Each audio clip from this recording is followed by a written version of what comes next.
Good evening.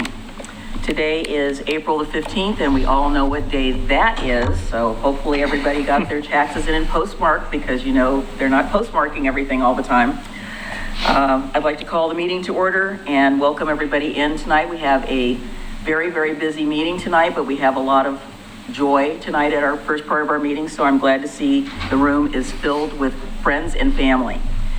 So I'd like to call the meeting to order and ask for the roll call, please. Commissioner Adam Marl. Here. Commissioner Rocky Smith. Here. Commissioner Scott Wilson. Here. Commissioner Mike Mitchell. Here. And Mayor Denise McGriff. Present. So on our agenda, we have a flag salute. So if you are able to stand, please join us in the flag salute. I pledge allegiance to the flag of the United States of America and to the republic for which it stands, one nation, under God, indivisible, with liberty and justice for all. So it is my pleasure to turn the first item under 3A over to Chief Sean Davis. Good evening, Mayor, Commission. As you just said, it's a very special night. We're swearing in two of our newest officers, so if I can invite up Officer Aguilar and Officer Cristofaro. When they're coming up, I'm going to read just a little bit about them. Arian Aguilar, he was hired on March 26th. He was born and raised in McMinnville. He graduated from McMinnville High School, and he's currently attending Western Oregon University, where he's set to graduate this June with a bachelor's degree in criminal justice and a minor in psychology. So congratulations to Arian on that. Before being hired, he worked in manufacturing, building cabinetry, as well as having an internship at the Yamhill County Sheriff's Office. Away from work, he likes to enjoy his dog, taking him on walks and being out in nature. Unfortunately, his parents, his father Romaldo Aguilar and his mom Luisa, were not able to be here, but his aunt and uncle and niece, cousin, is here tonight. So I'd like to recognize them for being here. So family, raise your hand. His family, raise your hand so we can see you. Thank you. All right. And then I'd like to introduce Nicholas Cristofaro. He was hired March 30th. Nick is a hometown kid. He was born and raised here in Oregon City. He graduated from Oregon City High School and has attended Clackamas Community College, where he's still working on his degree. Nick was a Clackamas County Sheriff's cadet. Away from work, he likes enjoying traveling and exploring. Tonight with him, he has his mom, Tracy Buckholz, his stepdad, Brian Buckholz, his dad, Nick Cristofaro, and many friends and family. And there's a lot here, so I can't introduce them all, but it's great to see when family comes out here and supports. It's a special day for them, it's a special day for us, and a special day for our community. So I'd like to have them just raise their hands. Yeah, thanks, family, raise your hand. All right, happy audience, okay, awesome. So both Arian and Nick are currently going through our pre-academy training. They start the 16-week basic academy on April 27th, and they're slated to graduate August 28th. So we're excited to have both of them on our force, join our department, and we look forward to them serving our community long into the future. Thank you. You ready? And you're signing your life away then. You go first. And come on up, and you're going to just read this. So raise your right hand. Go right ahead. I, Arian Aguilar, do solemnly swear that I will support the Constitution of the United States and the Constitution of the State of Oregon. I will abide by the Law Enforcement Code of Ethics and the Department's rules and regulations while faithfully performing my duties as a police officer for Oregon City, Oregon. Congratulations.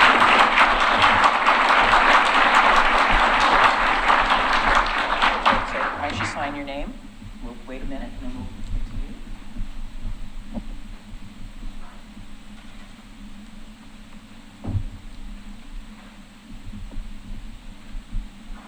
We're looking for that fabulous penmanship. So just hang tight and then we're going to do a whole bunch of pictures. All right, so, congratulations. Thank you. All right. Raise your right hand. I, Nicholas Cristofaro, do solemnly swear that I will support the Constitution of the United States and the Constitution of the State of Oregon. I will abide by the Law Enforcement Code of Ethics and the Department's rules and regulations while faithfully performing my duties as a police officer for Oregon City, Oregon. Congratulations. And sign your life away. You can do all the photos, all the photo ops. This is the fun part. Yep. So why don't you choose to stand your right in the middle?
So we'll just wait a minute.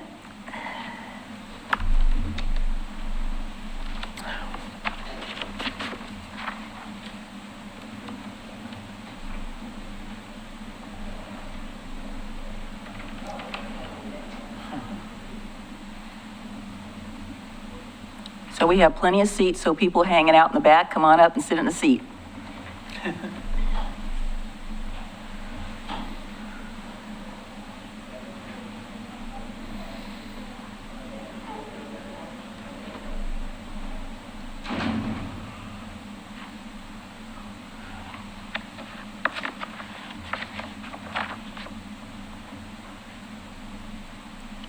So Hannah, are you going to come up and introduce this? So next on our agenda is the winners of the Oregon City If I Were Mayor contest. I'd like to introduce our staff, Hannah Schmidt. Good evening, Mayor McGriff and Commissioners. My name is Hannah Schmidt. I'm the Community Engagement Specialist for the City of Oregon City. I'm here tonight to be able to aid Mayor McGriff and our Youth Advisory Commission Chair, Justin Evers, in awarding our If I Were Mayor contest winners. So for those who don't know, the If I Were Mayor contest is held at the state level for ages all the way from 4th grade to 12th grade. There's a poster category for 4th and 5th grade students, a essay category for middle school students, and then a multimedia category for high school students. So tonight, Mayor McGriff and our Youth Advisory Commission Chair are going to be awarding our lovely contestant winners. Well, let me do a little more background on that. So the If I Were Mayor contest is a contest that's sponsored by the Oregon Mayors Association. So in Oregon, we have 241 cities. Not all of them are members of the OMA, but most of them are. And they've been doing this contest for probably about 20 years or so. This is only our third time entering the contest, and we have been very fortunate that we've had 2 statewide winners in the last 2 years, and we're going to have number 3 this time as well, so that they'll be announced in August of 2026. So the Oregon Mayors Conference is being held in Ashland, Oregon, and one of the features of that event is to announce the winners of the If I Were Mayor contest. So the purpose of it is to instill in our students some civics in a lot of ways, to talk about things that what goes on in the state. And the Mayors Association created this to basically help students understand how their city government works. So Justin and I are going to come up and we're going to have you be introduced to our winners. And we want to thank everybody that submitted an application and a poster and an essay in our contest, because that's what it's all about, and we hope to have more next year.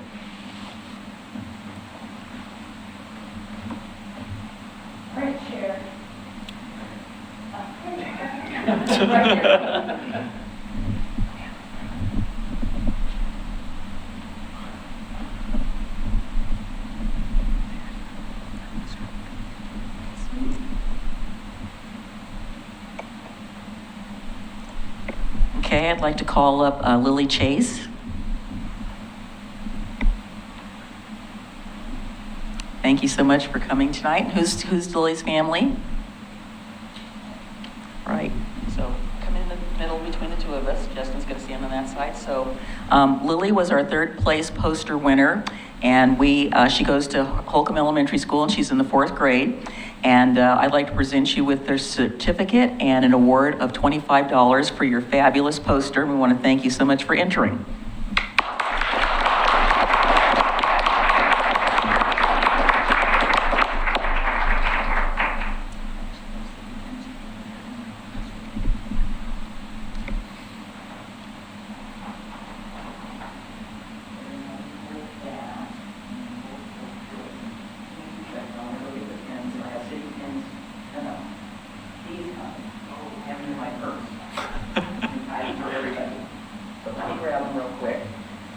As a staff member, I myself am not evaluating the Youth Advisory Committee or the If I Were Mayor posters. We did have 6 staff members who assisted in judging the essays this year and the multimedia entry.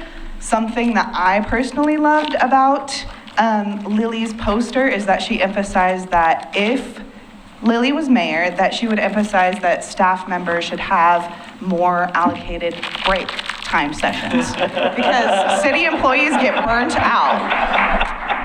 So all of our contestant winners were amazing, but that was a particular aspect of Lily's poster that stood out to me. No bragging going on, right?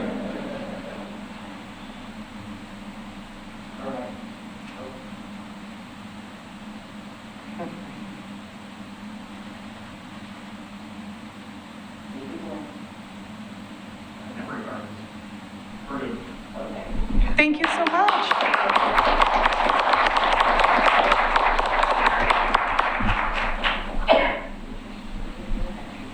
Thank you so much. Okay,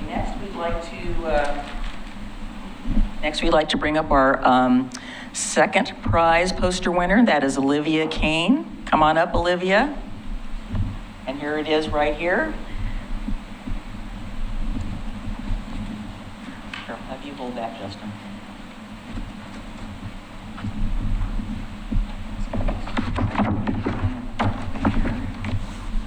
Hang on to that. So Olivia is in the 5th grade and she goes to Candy Lane Elementary School, and hats off to Candy Lane. They're our most prolific entry people. So we love that. They've done such a great job. So Olivia's our second place winner, and here's her poster. And some of the things she talked about is that she would have meals for the homeless and school gardens. So that was pretty good. She'd get rid of graffiti too. And we would be getting electric cars and bikes. So congratulations, and we'll have you hold that too. And let's put that behind. You can actually have Justin's hold. So we'll get another picture.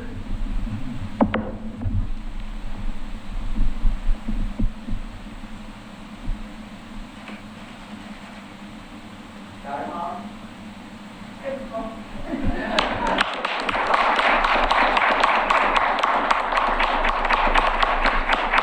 All right, and now for our first place winner, as we make the exchange here.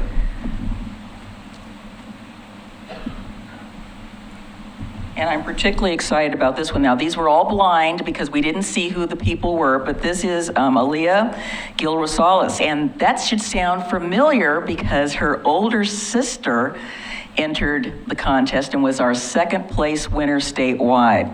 So come on up.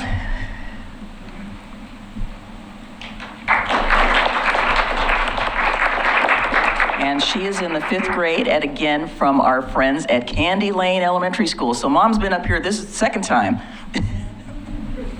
So hold on to that, Justin.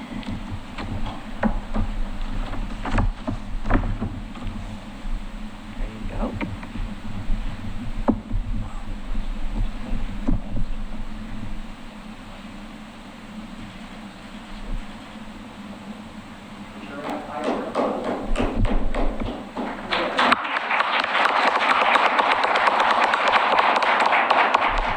Thank you very much. A couple of features she had on her poster was addressing homelessness, drug addiction, pollution, and community healing.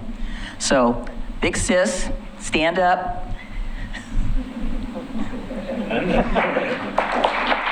Thank you so much. Congratulations. And you'll be entered into the statewide contest. So let's go for number 2 this time, that you will win the whole thing. Okay? All right, thank you.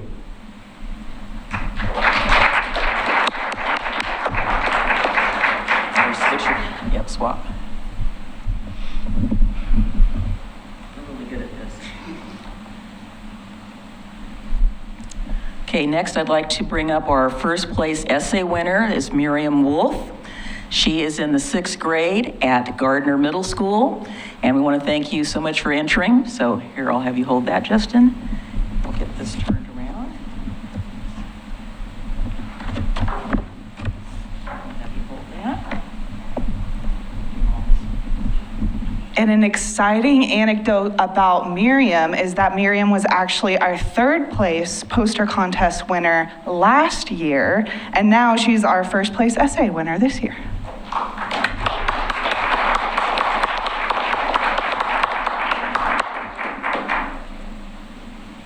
And Unfortunately, Miriam will have to wait until high school to be able to enter again because she's won first place, and there's nothing better than that. Yeah, so one of the tenets of Miriam's poster is that she said that the mayor is an important part of our government. They represent cities at meetings and are a role model for how our town should act and how we should respond to things. And the mayor has lots of ideas about how to make their city better. They have an opportunity to share, and here are some things she would do. So she's got here distributing hygiene products, opportunities for active care for the environment, food insecurity is an issue, and then she says here, money is important, but knowing that you're not alone is really, really important. So she says, in closing, if I were mayor, my focus would be on the well-being of kids and teens. It's important to me that the next generation care about our society and be better than the one before, starting with the health as kids. When young people are supported and healthy, they grow into adults who can make our community strong. A mayor's job isn't just to make sure the city survives, but it's to help our city thrive. With the help from our community, we can make our city the best it can be. Thank you, Miriam.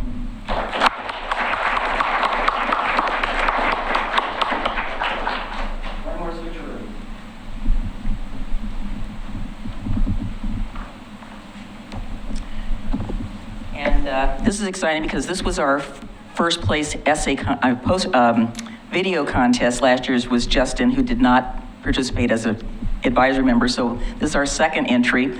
So I'd like to call up Zuri Zhao. She is a, what does it say on there? She is a 10th grader, sophomore at Oregon City High School.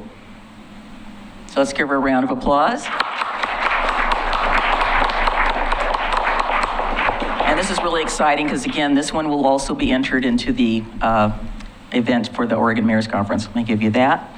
And then I'm going to put this down. I'm going to hand that to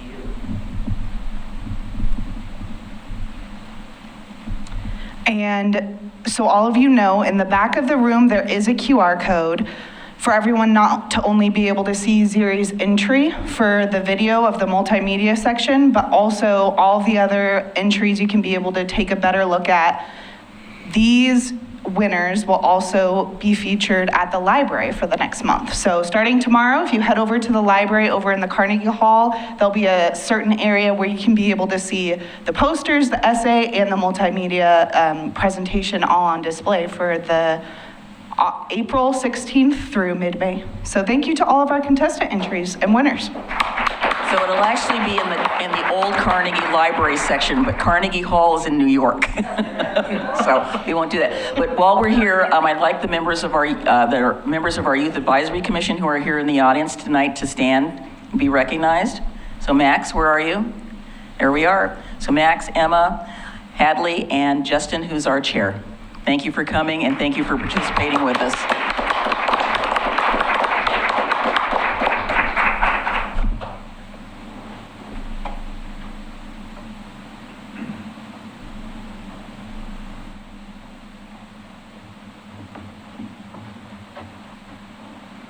So just so you know, I've thrown down the gauntlet, so we seem to have multiple year winners from the cities of Lake Oswego and Albany. So Mayor Buck, Mayor Johnson, it's on.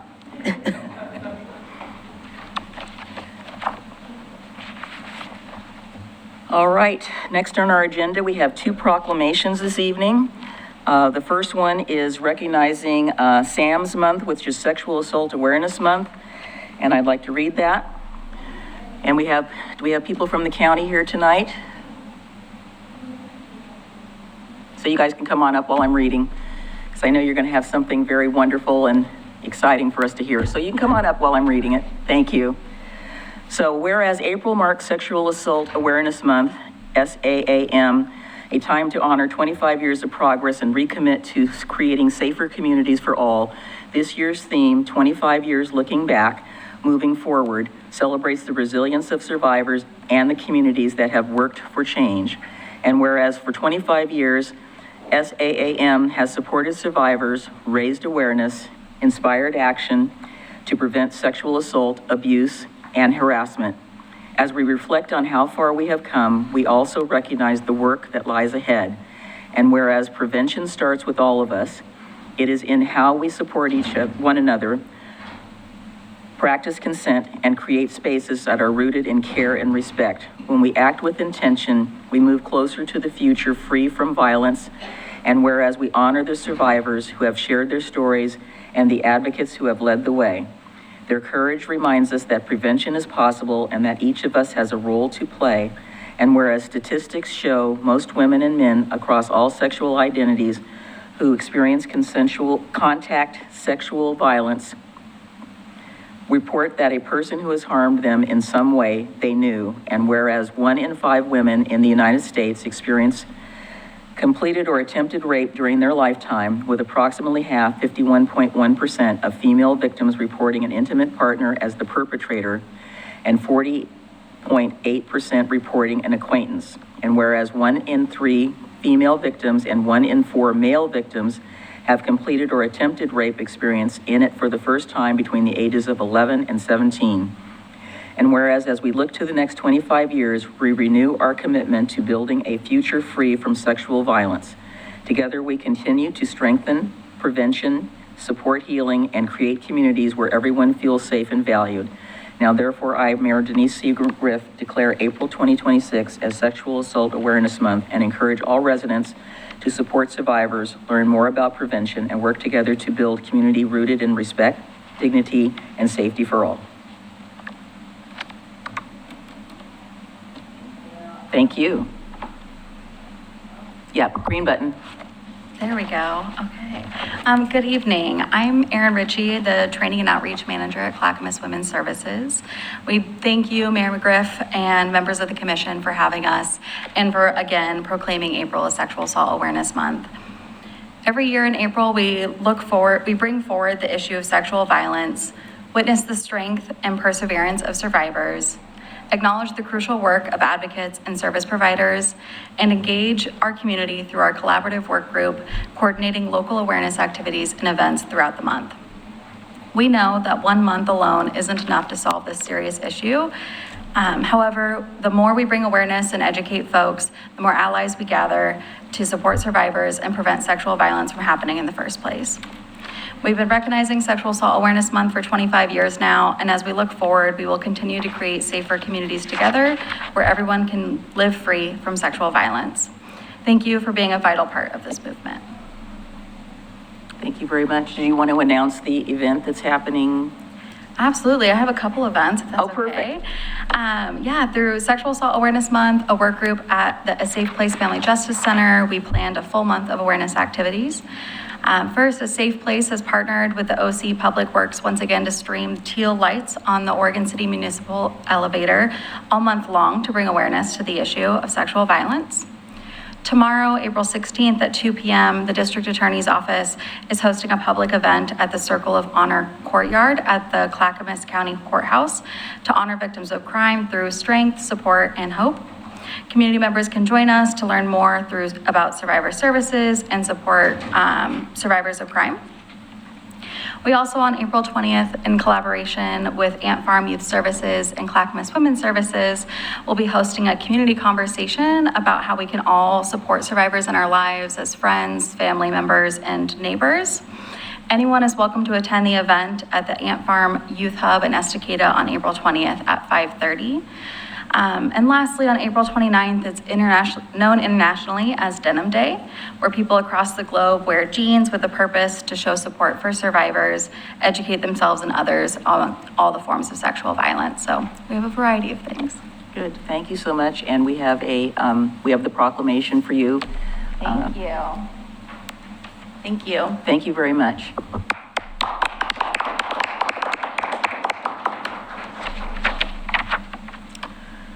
Next, it's my pleasure to have the library staff come forward. So our proclamation is National Library Week. Whereas libraries spark creativity, fuel imagination, connect people with knowledge, and inspire lifelong learning. And whereas libraries serve as a vibrant community hubs, fostering civic engagement, critical thinking, and cultural enrichment. And whereas libraries provide free and equitable access to books, technology, innovative programming, ensuring that all individuals, regardless of background, have the support they need to learn, connect, and thrive.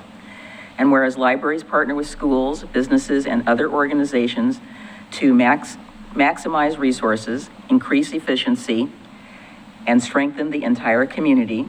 And whereas libraries empower job seekers, entrepreneurs, and lifelong learners by providing access to resources and training that support career growth and economic success. And whereas libraries nurture young minds through storytime programming, literacy initiatives, and they fostering curiosity and a love of learning that lasts a lifetime. And whereas libraries protect the right to read, think, and explore without censorship, standing as champions of intellectual freedom and free expression. And whereas librarians and library workers provide welcoming spaces that inspire discovery, collaboration, and creativity for all.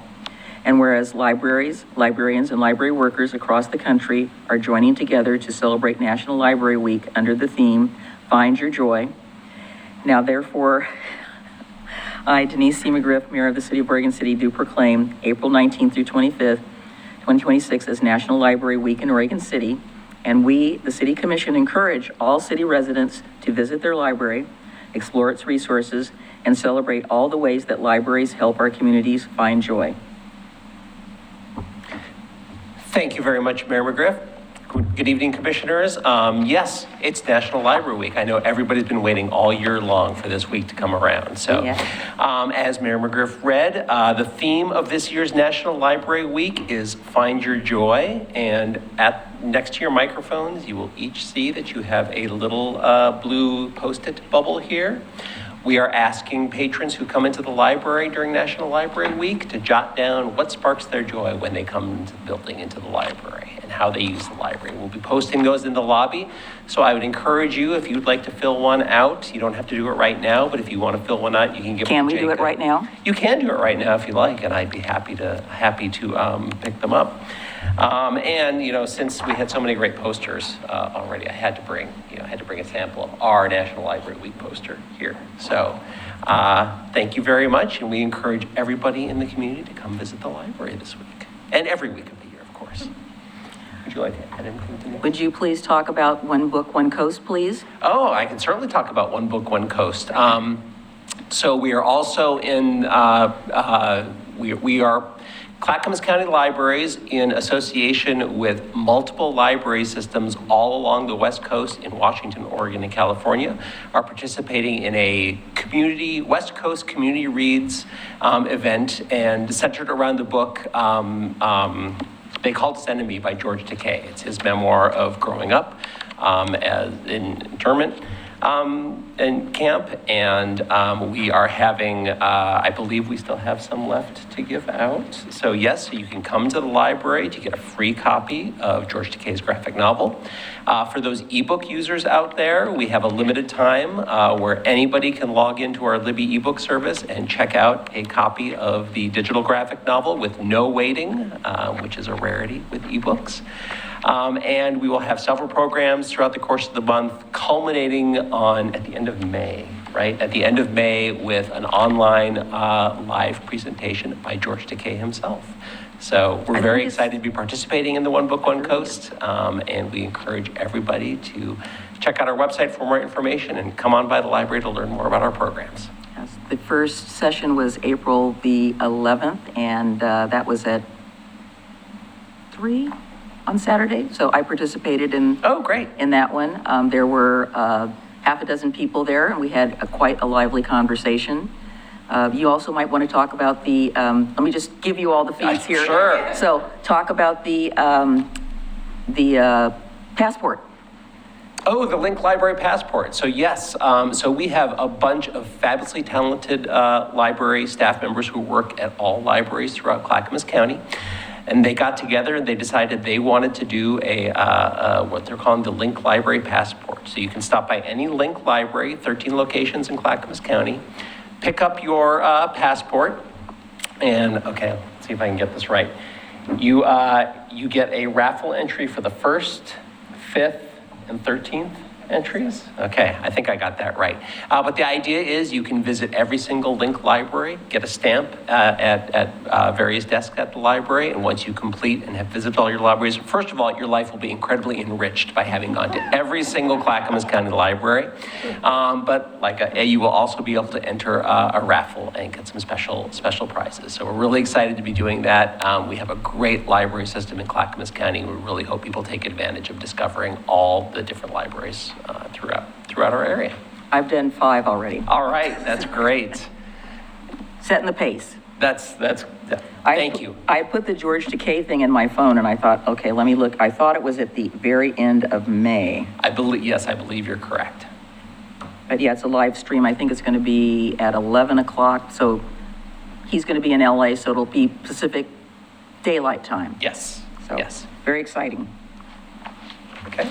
Thank you so much. I was All trying right. to think if there was one other thing that was going on at the library There's when I was there. always so much yes. going on in the library. I do have to, we recently, the Youth Advisory Commission, we welcomed them for a tour on Monday. That was a really fabulous time. We got to take them around the library, and we could have spent hours talking together, but I was limited to 45 minutes. So, but that was really exciting. Thank you, Commissioner Morrow, for We'd like you, accompanying us. we have 3 of us. All right, So we'd excellent. like I you will to come and up. pick Yes, those please up. come up and get them. We don't have All to put our right. name on them, do we? No, you don't Okay, need to. that's no. all right. All right. You want to plug May the 4th? Oh, yeah. I can sit here, we could take the whole meeting talking about library stuff if you want, and I'd be happy Yes. to. Well, May the 4th is not on a commission day, but it's close. No, it's Our close. commission days are off, So yeah. yeah, unfortunately, the calendar didn't quite line up, but it's quite possible that Wing Commander Greg may bring an after-action item report to the commission on May 6th. So for those of you who may not know, every year, the Oregon City Library goes all in on Star Wars. So we are having our annual May the 4th Be With You celebration. It is Monday, May 4th. From 4 to 6. Once again, we are anticipating having a whole bunch of fun activities for Jedi and Sith of all ages. We'll have pool noodle lightsabers. We will have tattoos, photo booths, and we're really excited about our raffle prizes this year, thanks to the generosity of the Friends of the Oregon City Library, and also with some support from 2 of our local businesses, actually 3 of our local businesses. We will have some amazing Star Wars Lego sets to give away, and we should have a couple of very fancy, awesome lightsabers to give away as well. So we encourage everybody to come by. Encourage all the kids who come by dressed in some sort of costume will get a little treat, a little prize for coming by. So really excited to see people there. Oh, and Public Works, and C-Sweepio will also be making an appearance at the library. Yes, 3 Sweepios should be there, absolutely. Yes. So, awesome. Okay. So Anything else I can plug? Let us, We might as well just spend the whole, let us know when are we going to do the the... proclamation ahead of the 4th or a little after the 4th? It'll probably be a little after. Yeah. A little after, okay. Well, we can manage that. Okay. All right, thank you so much. Thank you. All right. So we have, next on our agenda, we have public comments. Paulette, come on up.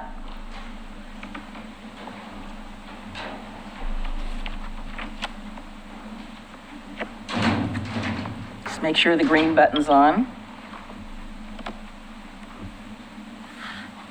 Before I get to why I'm really here, I am a huge library user. I like putting my books on hold. I go once a month to genealogy group. Yeah. Oh, what else? Anyway, gone, old person. After all this positive, and city Paulette residence. Merrill, 16390 You don't have Hiram to do your address, Avenue, City of residence. Oregon City, Park Place, off Holcomb Boulevard, traffic hazard of the city.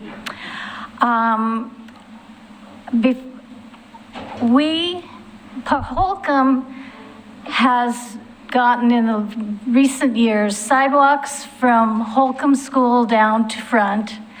We got the new stoplight right at the corner of Front, which people are actually starting to use, which is a good thing since somebody died there. But that road is getting more and more traffic, and I'm not going to talk about the fire hazard because there's multitudes of people that talk about that.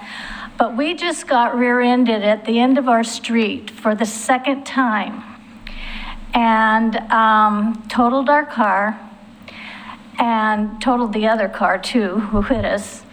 I have to say we had 2 Oregon City police cars, the medics, the firemen. They were all there. Wonderful response. But our car was totaled and it was the second time. It's not okay.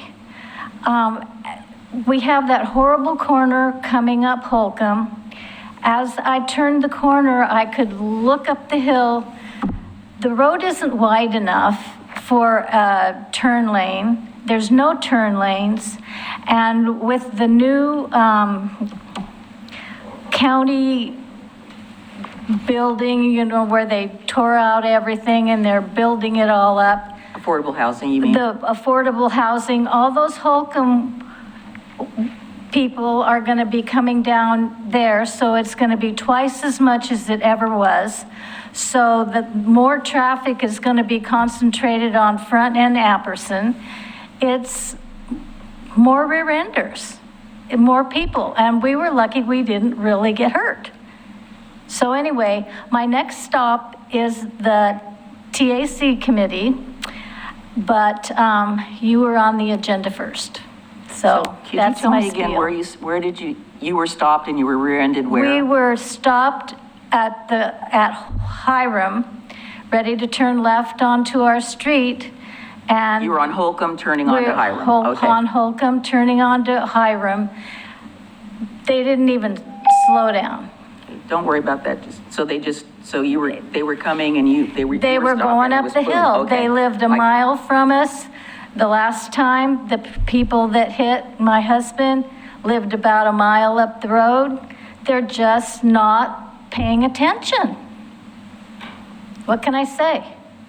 But anyway, that's all I'll say. So Thank you. basically, you're saying that they should have known better. Okay. I am so sorry. All right. Well, Paulette, do you know when the TAC meets so you can go there? Paulette, do you know when the Transportation Advisory Committee meets so you can make an... Okay, so you know when it is?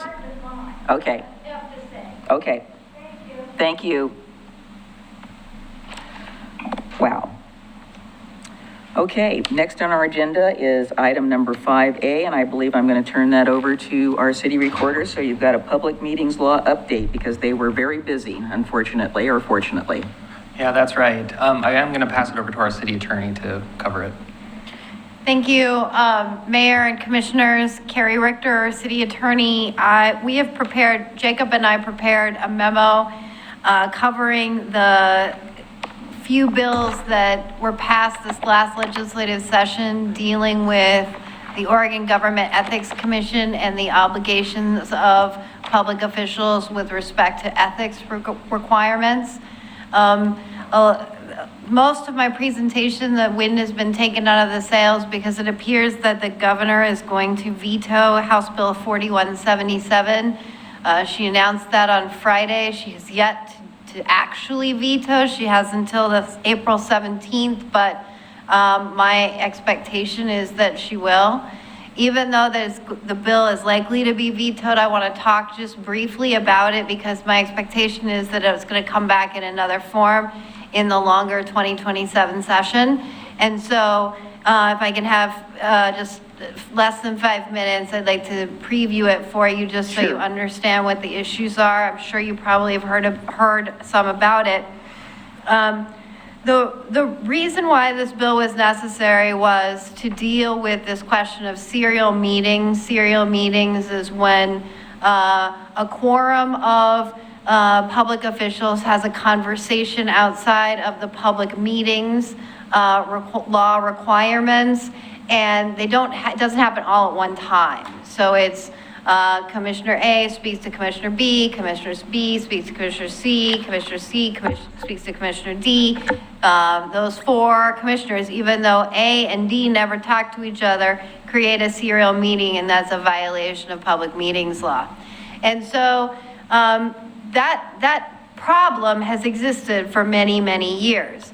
What has happened more recently is OGEC made some interpretations about the breadth of the kinds of conversations that can violate public meetings law, which was far broader than city attorneys and city officials had thought. And so, whereas before the impression was that it was about deliberation towards making a decision, so if you had a conversation about other things that were not specifically towards deliberation, towards making a decision, the step, your feelings about a matter of city business, then there wasn't a public meetings law violation. What the OGC said was that was wrong, and that essentially any discussion between four people, even when the four people didn't know that the others were being talked to, could be liable for a violation of the public meetings law, and that comes with personal liability, not city liability. So the idea was a good one to revisit this scope of deliberation that required a public meetings law obligation. The problem with House Bill 4177 from many people's point of view is that it contains many exceptions.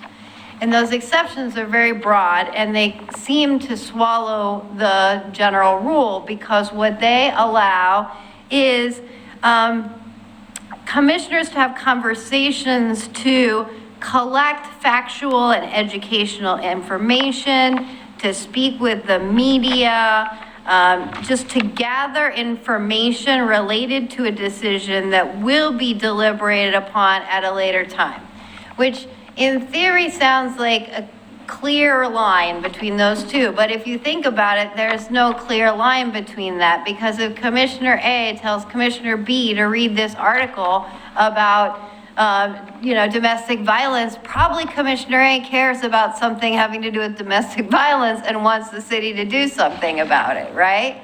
So it's just not a very bright line rule between what is information gathering only and what is in furtherance of making a decision or deliberation.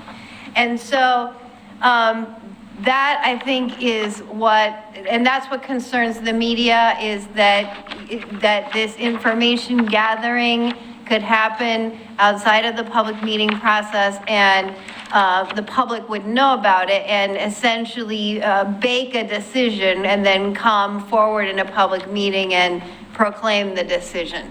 And that's not what government in the sunshine is supposed to be all about.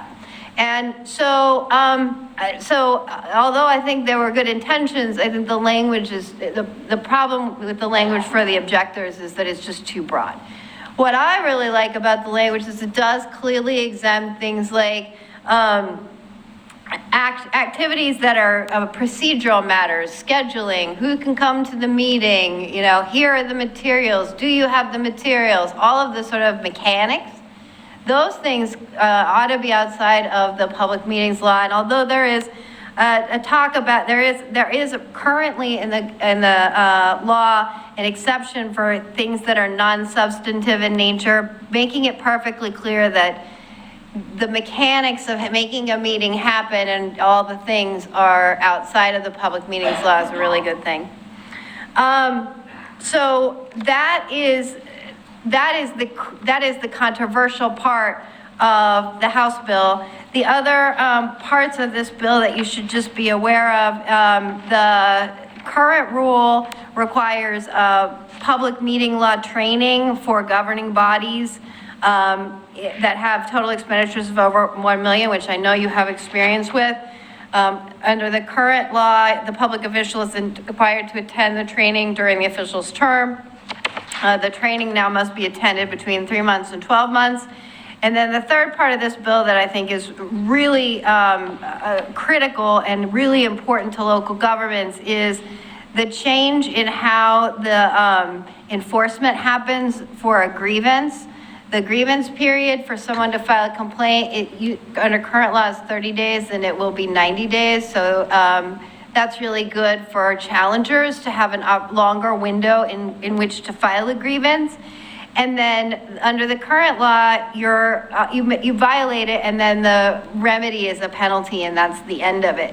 Under this bill, a local government can cure by having a public meeting or providing the requested notice, or so that the remedy is actually getting the daylight onto the decision in the first place, rather than just penalizing public officials for violating the law, which I think makes a lot more sense from a public policy standpoint.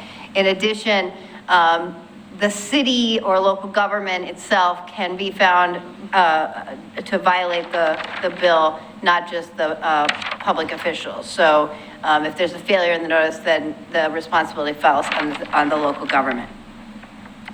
I'll move on to the other two bills that I think have been signed or will be signed. I don't believe, have they been signed? They have been signed. So 4161 solves the age-old food problem. The hot dog, you mean the hot dog rule? You can now eat on the city's tab with impunity, right? That's Well, not true. I wouldn't say that. but- You're correct. You're correct. You can eat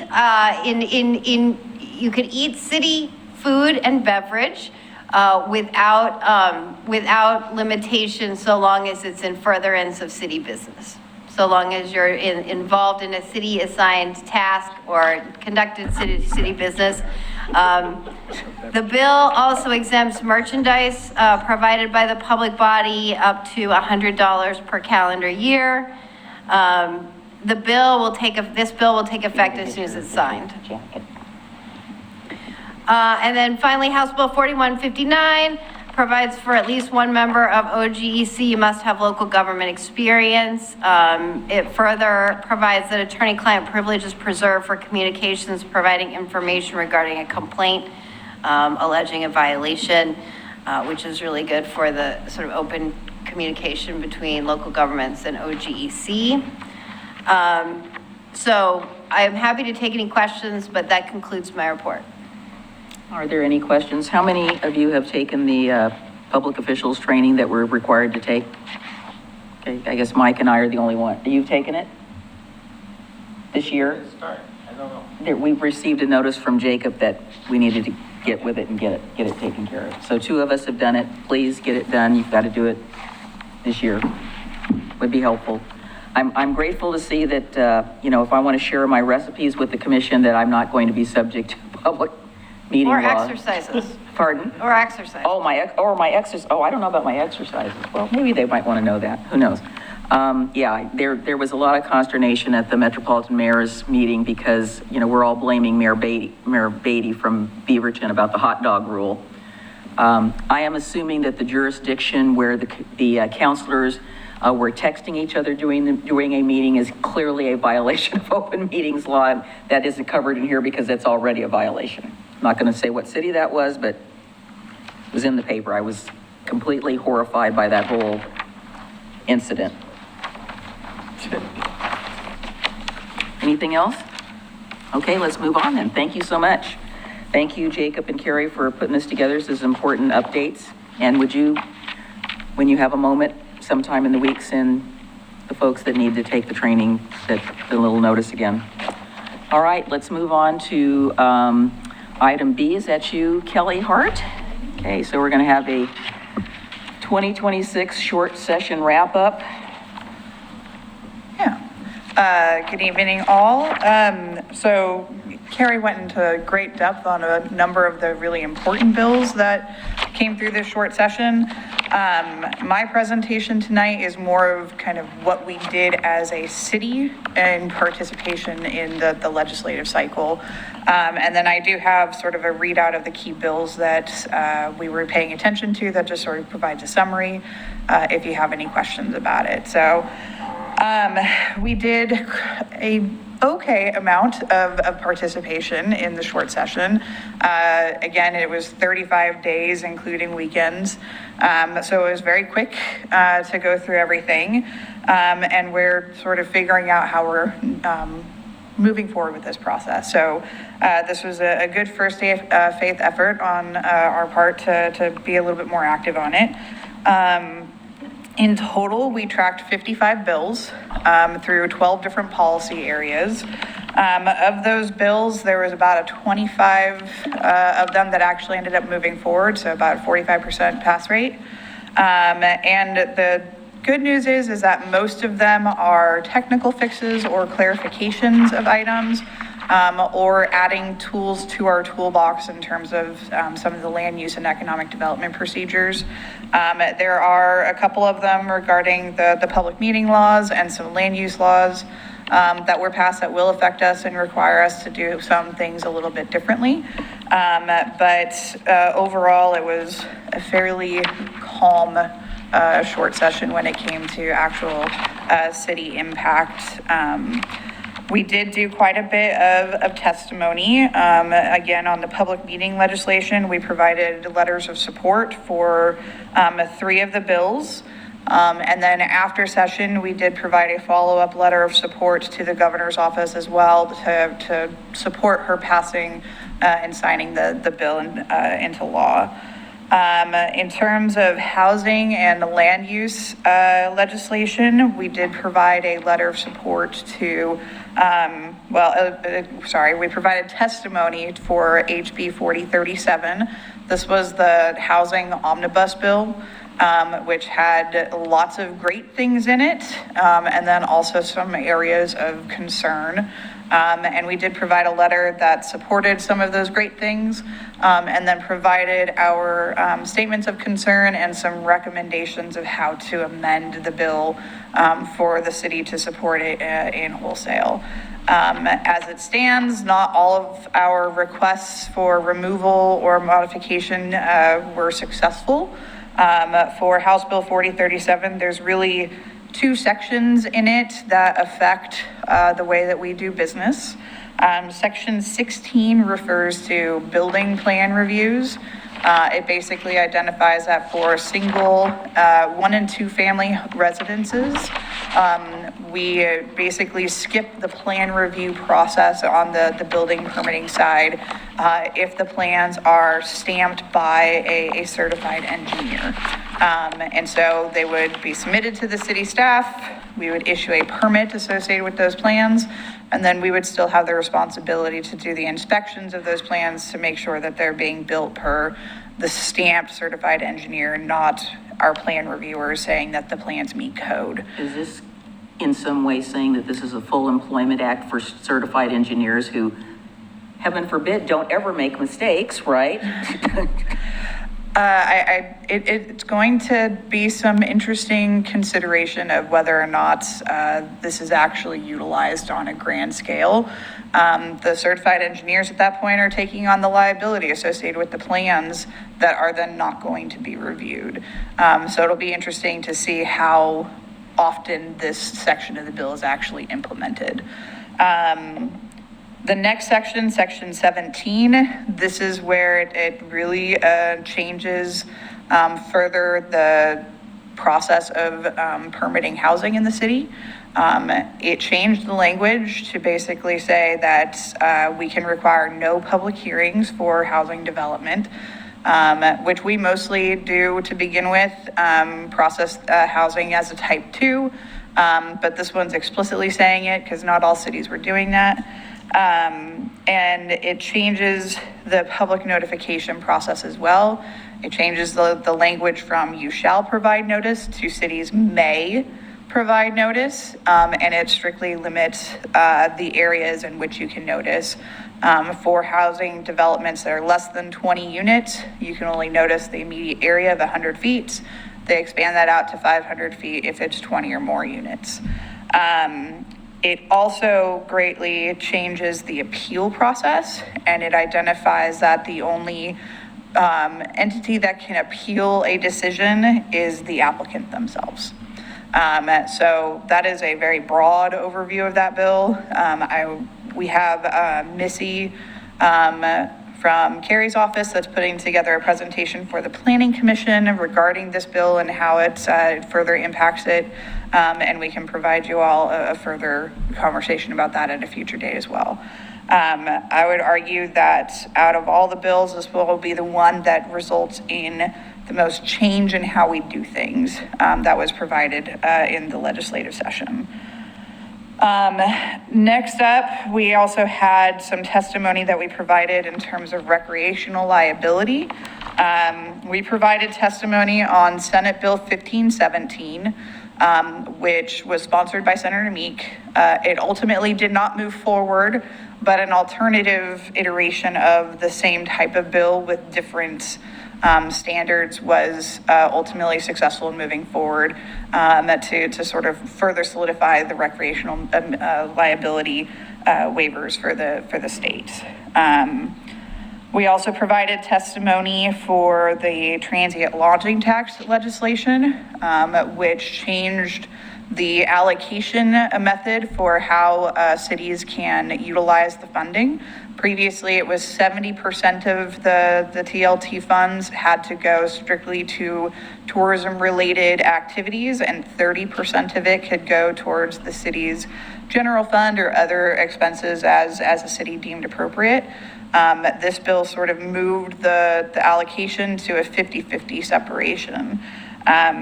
That provides cities flexibility. From my understanding right now, the city does not take any of the TLT money into the general fund. It all stays towards the tourism related fund. But this would provide the city that opportunity to utilize it for different purposes. This bill was originally, an iteration of it was presented at the long session last year and was really pushed through with the League of Oregon Cities. And the reason behind that push was a recognition that tourism impacts is not just tourists, but it impacts our roads, it impacts our parks, it impacts our utility systems. And so providing a greater flexibility of cities to be able to utilize the fund to support those services was the ultimate goal. And so we provided testimony on 2 bills related to that as well. And then finally, in terms of actual testimony, there was the Senate Bill 5701, which was the capital funding requests bill. The city did submit a request for funding for the intersection of Highway 213 and Beaver Creek. We had the request sponsored through Senator Meek's office. They did a great job of working with us in setting up meetings and having conversations regarding our requests with other legislators. We also submitted a significant amount of correspondence to other legislators to try to gain support for our request. Ultimately, it did not move forward. But an interesting fact is that there was no transportation funding requests that were authorized as part of this funding bill. So it was kind of universal across the board that type of funding did not move forward. During this time as well, we did submit on the federal side a funding request as they go through it's the community initiated projects or the community funded projects. It's different on the Senate and the House side. But we did submit a funding request at both the House and the Senate side at the federal level for the police department in getting some improvements and modernization of some of their technology. And it's all way over my head. So if you want to know anything about that, then talk to Sean. But we submitted that as well. Representative Bynum's office has announced their funding support, and our request was not included in it. Senator Merkley's and Wyden's office are working together, and so they are still evaluating their funding requests for that as well. So that is what we have done for the short session. It was a good start, I think, but more to come and available to answer any questions. Go right ahead if anybody has a question. Yeah, I have one. So on the plan review thing, where our staff is not reviewing single-family home plans, right? Correct. We have a fair number of design standards in our code. Is that saying that those are thrown out the window, or are they the engineers still supposed to comply with our standards and we're taking their word for it that it does? So we're going to have to dive into this a little bit, but from my understanding of the plain language of the bill, it is only related to the building division plan review process. And so when a person submits for a single family residential dwelling unit, they submit it to the city for review. It gets reviewed by planning, it gets reviewed by engineering, and it gets reviewed by the building division as well. Planning reviews it to ensure that our design standards are met, that our setbacks are met, and all of the standards in the zoning code are met. Engineering does so on the public related side, and building does so in terms of the building code side. From my understanding, this is just saying that you circumvent the building plan review, which means that our plan review staff are the only ones that would be circumvented, as a way to say that a certified engineer has identified that this meets building code and is safe. And so therefore, we don't need you to do that extra step, basically. Okay, but your understanding, it would still be reviewed by planning for the design standards? That is my understanding of the plain reading. I don't know if Carrie's heard anything different. I think that's correct. Okay, thank you. I just have a couple of statements. First of all, thank you for your work and your advocacy on behalf of our city during this short session, and it was nice running into you a couple of times in the Capitol. Going back to the ethics issue, one of the reasons why I haven't taken that course is because LOC has recommended against taking it because of what they were recommending elected officials do, such as not talking to your colleagues, because if they accidentally talk to someone about something, then you could be liable, or not even talking to your city manager, because if your city manager talks to a quorum of your elected body, then that could be a serial meeting, or not talking to the press, because if two of you were to read that quote in the news, then that would be a serial meeting.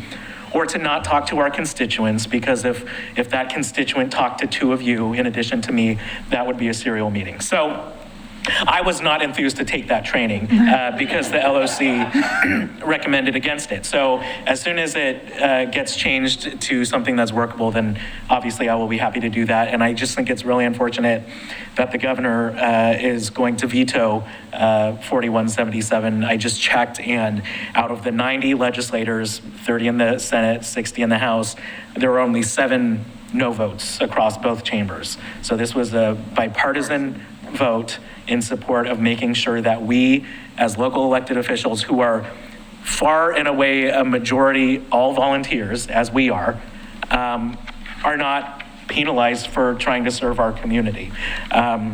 It's difficult because of how far they went in one direction anyway at trying to make it workable.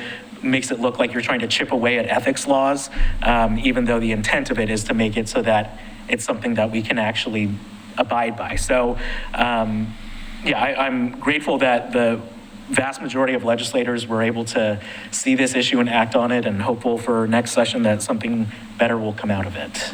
Well, I will say we took the course before they did all these changes, so we weren't subject to any of the stuff that you're talking about. Well, then that wouldn't be the one that they were talking about. Yeah, so none of us would have taken it. Well, it's not changed at all from when we took it. So I looked at it. It has changed. Yeah. I looked at it and I said, okay, well, we're done. We're done. So we might all need to do it then. Yeah, I'm not doing it again. I paid my fee. Questions? Rocky? So I've got a couple. Again, I also thank you for that work. It was notable that Oregon City, showed up. I know some of the other cities have their own lobbyists, and we appreciate your taking the extra time. So it looks like we did receive some additional unfunded mandates to do things. was any of our work done, not that we agreed with them, because again, just because we're members of LOC doesn't mean I agree with everything that they are talking about. And when I don't agree, I let them know about that. So did you spend any time talking to those guys? They're, because they got a whole new lobbyist group and, coordinating, and we told them we don't like this or we don't like that. And I do appreciate some of your notes, because when I was in meetings, I could say, hey, City of Oregon City doesn't like that, and here's why. And they said, yeah, we know. I said, okay, good. Short answer is yes. Okay, good. Perfect. Okay. That's it. Yeah. Good And then, because I have been very well schooled by prior city attorneys and the current one as well, when we have the word may, gives us a little more latitude to do things, and I will hope that we will respond to make sure that our community is informed in terms of the may, because only noticing people whose property touches the other property, that is complete violation of goal 1, and I'm trying to figure out how they managed to violate our statewide land use goals when it's number 1 for a reason. I mean, citizens are allowed to participate in all phases of the public process, and if we don't have the ability as community members, or we don't happen to drive by that place and see a sign on a piece of property, then people don't know. And we always get, from our community, something, is going on, and then all of a sudden something comes out of the ground, they go, well, when did that happen? How come I didn't know about it? I mean, I'm sure you've heard that throughout your career. It's Yeah, so this may is a little misleading, maybe. So the first iteration of this bill basically took out any notification ability. And there was lots of questions from people, us included, regarding, okay, does that just include, mailing notifications? Does that include signing the property? Does that include that we can't even post on our city's website that there's an application pending and here is the application materials that we currently do? So the response to that was to put in what they have now. The may means that cities can choose to go the route of the original type of bill of not providing notice, and just processing it without doing that whatsoever. Or if you are going to provide notice for developments that are less than 20 units, you can notice the 100-foot radius and that's it. What about And then posting? for projects that are 50, for more than 20 units, that jumps up to the 500. What about on our website? I mean, we have an application log, so if I want to go on and I don't care about what application is, so I want to just click on something and go, oh, that's happening over there. Yes. Are we still going to be able to do that? From my understanding, yes, because the language does say it may, and it only provides the guidance and the restriction on the notification areas. It does not read to a language that restricts us from doing any of that other stuff.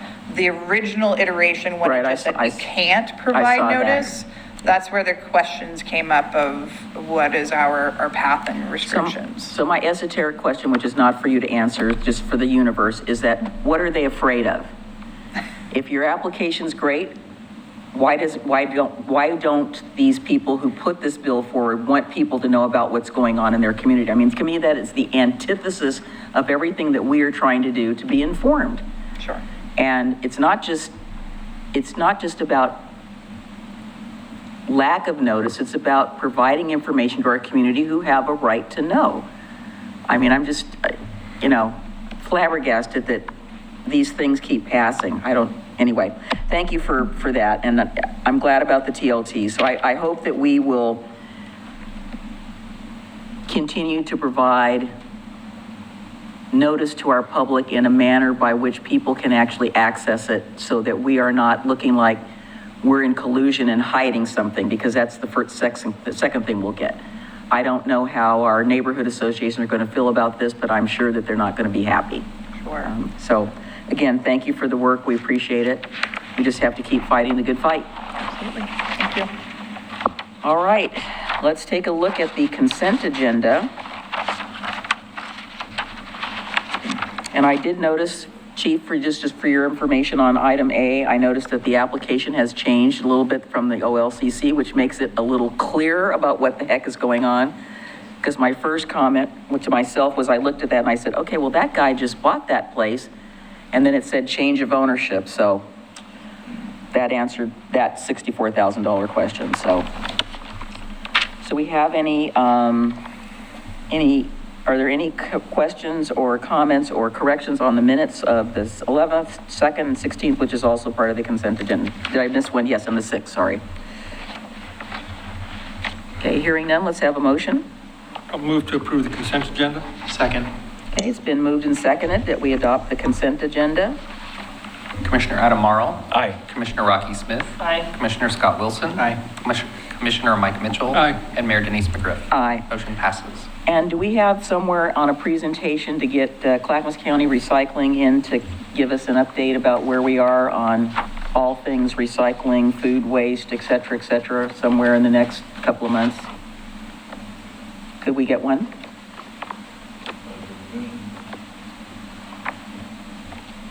I appreciated the IGA updating it, and would be nice to hear what's going on, what their progress that they're making. Does anybody have any objection? Okay. We'll take Clackamas County to come on down. All right. And now for the exciting part of the agenda, the second exciting part of the agenda. The first part was the exciting part. General business. So we don't have any public hearings tonight. Let's talk about item 9A, intergovernmental agreement for the Riverwalk project. And that would be City Manager Tony Conkle and Assistant City Manager Alex Trotman. All right, yes, Mayor and Commissioners. So as you stated before you this evening, we are seeking approval of an IGA with the Confederate of Tribes of Grand Ronde for the Riverwalk project. So to start at the beginning, the city received $12.5 million in state grant funds for the enhancement of the area of Willamette Falls. So we're talking about the area extending from 99E to the PGE Dam and adjacent to the Willamette River. Upon receipt of the funds, almost immediately, we reached out to the Confederated Tribes of Grand Ronde and began negotiating this IGA with them in order for them essentially to oversee the design and construction of this project. So they would hire all of the various consultants and contractors needed to complete it under still the oversight of the city. Of course, this is still ultimately a city project receiving city funding, but they would act essentially almost as our contractor. So the agreement itself, as you'll see in the staff report, outlines the terms of this arrangement and how we will complete the project. Specifically, and some of the things I wanted to highlight in the agreement itself is that there are two different easements you'll see in the agreement. One is a temporary access easement that will be in place while we design the project because we don't have a specific design in place yet in order to inform us how big the easement should be. So we did make arrangements with them to do an initial temporary easement. This will then be replaced by a permanent easement once we get to the construction phase of the project. It is important to note that we have agreed that if during the design phase, something were to happen, the project were to stop, and the funding were required to be returned to the state, that we would split the cost of returning those funds. In terms of how we make decisions, we are forming a Riverwalk Advisory Group. There will be 3 members from the city, 3 members from the Confederated Tribes, and of those 3 on each side, it will include the project manager. Generally speaking, we will seek to make decisions by consensus. However, if for some reason that cannot ultimately happen, the final say will be with the city as the funding is coming from the city's grant. Again, as I mentioned, development of this project is still the sole obligation of the city, even though we are working with the tribe to run the project. And then finally, because we are signing this IGA with them, as they move through the process of hiring consultants and contractors, those agreements will be executed through their processes. So we won't be bringing those back to you all to sign off on those. The IGA is the final agreement that you will see as this project moves along. We'll, of course, bring you updates, but that's how it will function in terms of the IGA itself. Did you want to add anything to that? Yes. Yes. And I think, appreciate all the work staff has done, Alex, on this, in reading through the IGA. Well, what I've done is worked with Scott Archer, our Parks and Recreation Director, Alex, Kelly Hart, our Community Development Director, and I'm assigning this as essentially like a special project. So Scott is going to be our project manager. Scott, Kelly, and Alex are going to make up our advisory group. And then we've identified staff from the appropriate departments that'll make up the project team so that we have consistency through this process.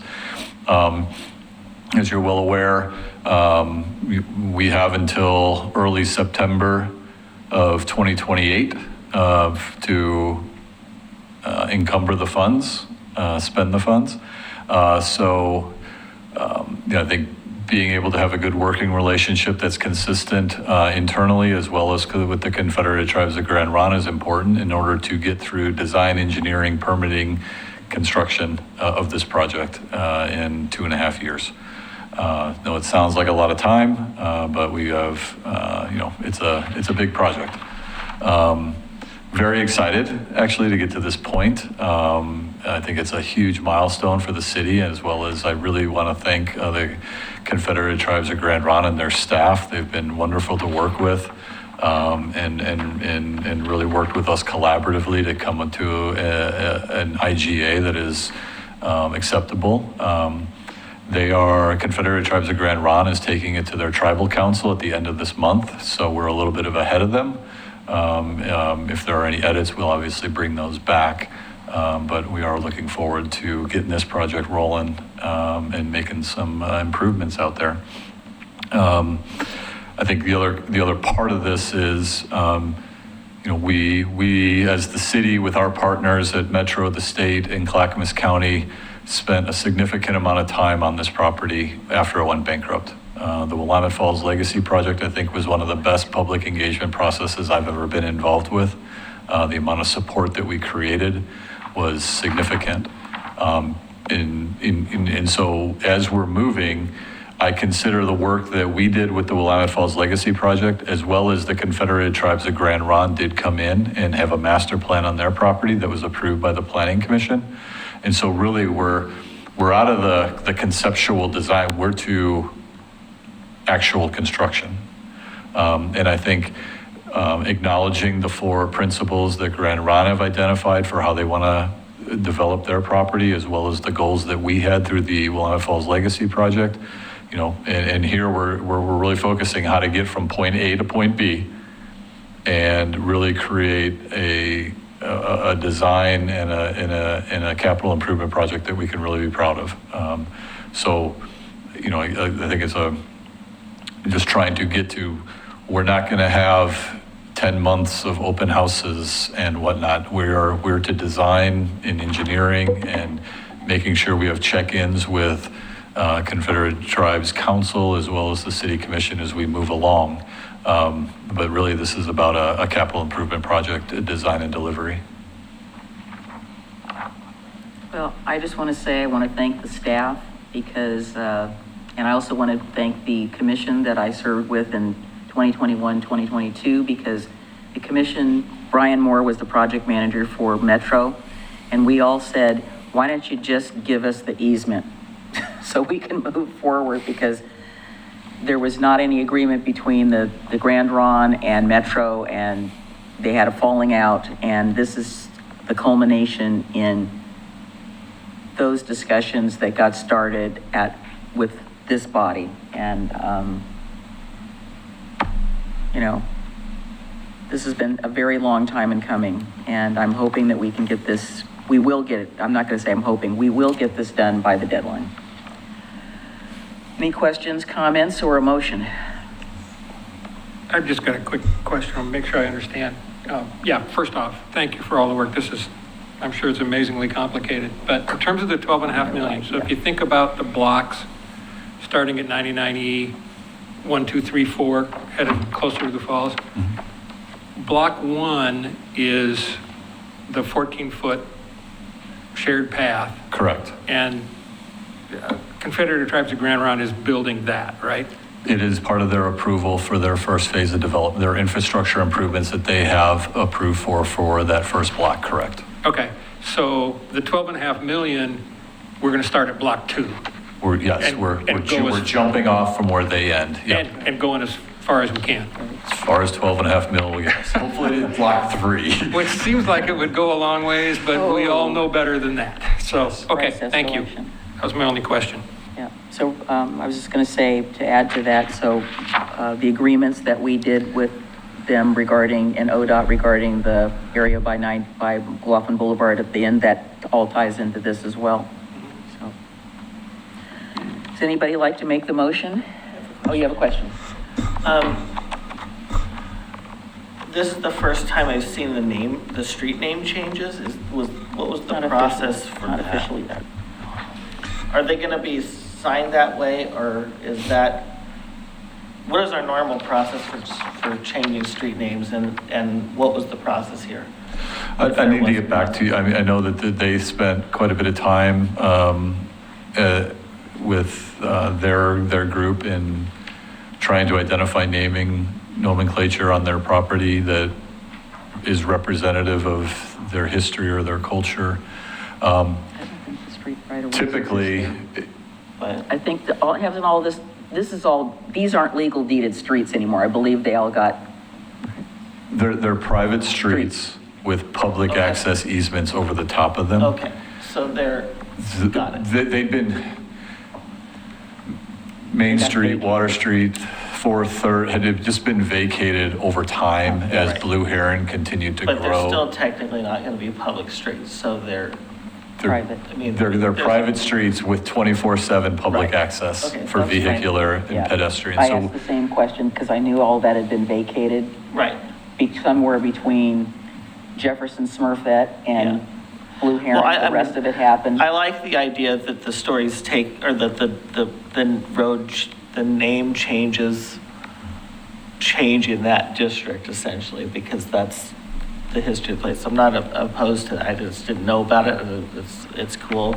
And I'm sure I can tell definitely some of the meanings to the names, so. I plan to ask just politely if when they do the streets and they're stamped and they're signed, that somewhere could be just the notation of the history, that maybe First Street still is there kind of on the side and stamped in there, so that, because it is it was part of the original plat. I know it was their land, but it's still part of the original plat, and there is some history that goes with that. And along those lines, I think that's an important conversation, at least for people identifying historic places along that roadway. Exactly. From the past, right? To say, formally or whatever, this road was this name, so people can say, oh, okay, so if I'm walking down Main Street, I can say, okay, this is where the McLaughlin house was. Yes. Because the McLaughlin house wasn't on, Water Street or on 4th Street or 3rd Street. It was on, or it was, but. Yeah, that's the context Right. I plan to ask. So it'd be cool to know that. Yeah, that's the context. Yeah. Can I make a motion? Sure. Okay. All right, I move to authorize the city manager to sign the IGA and easements for the Riverwalk project. Second. Commissioner Adam Morrow. Aye. Commissioner Rocky Smith. Aye. Commissioner Scott Wilson. Aye. Commissioner Mike Mitchell. Aye. And Mayor Denise McGriff. Aye. Motion passes. Thank you. Thank you. And if I could just tag on real quick and update. So one, congratulations and thank you. You guys did the work. We went bankrupt in February of 2011. It's been 15 years of working on this project. I don't know. I know I don't always exude it, but this is pretty exciting. And I really, once again, can't appreciate nor thank the work of Confederated Tribes of Grand Ronde and their willingness to work with us and the efforts their staff have made to try to make this successful so far. On that note, Grand Ronde brought to our attention earlier this week a potential grant opportunity with Travel Oregon for some additional funding potential for this project.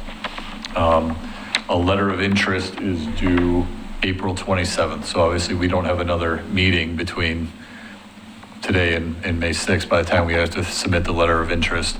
I just want to bring it up and hear if there are any concerns about One, we want to submit the letter of interest, and if we need the mayor to sign anything that the commission's okay, that we move forward with that as, to try to identify additional grant funding available moving forward on this project. And if the commission's okay with that, once again, the Grand Ron put together a really great first draft of the application, and we're reviewing it internally, but I just wanted to let you know that some of these timelines are pretty quick and don't quite line up with our meetings. So if you're okay with that, we'll continue to provide whatever approval or letters of support that we need. And then if there are resolutions or whatnot, obviously we would bring that back to the commission, and just the turnaround on this one's pretty quick.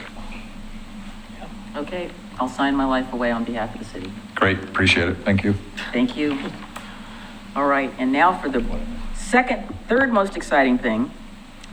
Resolution number 26-05, a resolution adopting an updated City of Oregon City Public Works Water Distribution Systems Design Standards.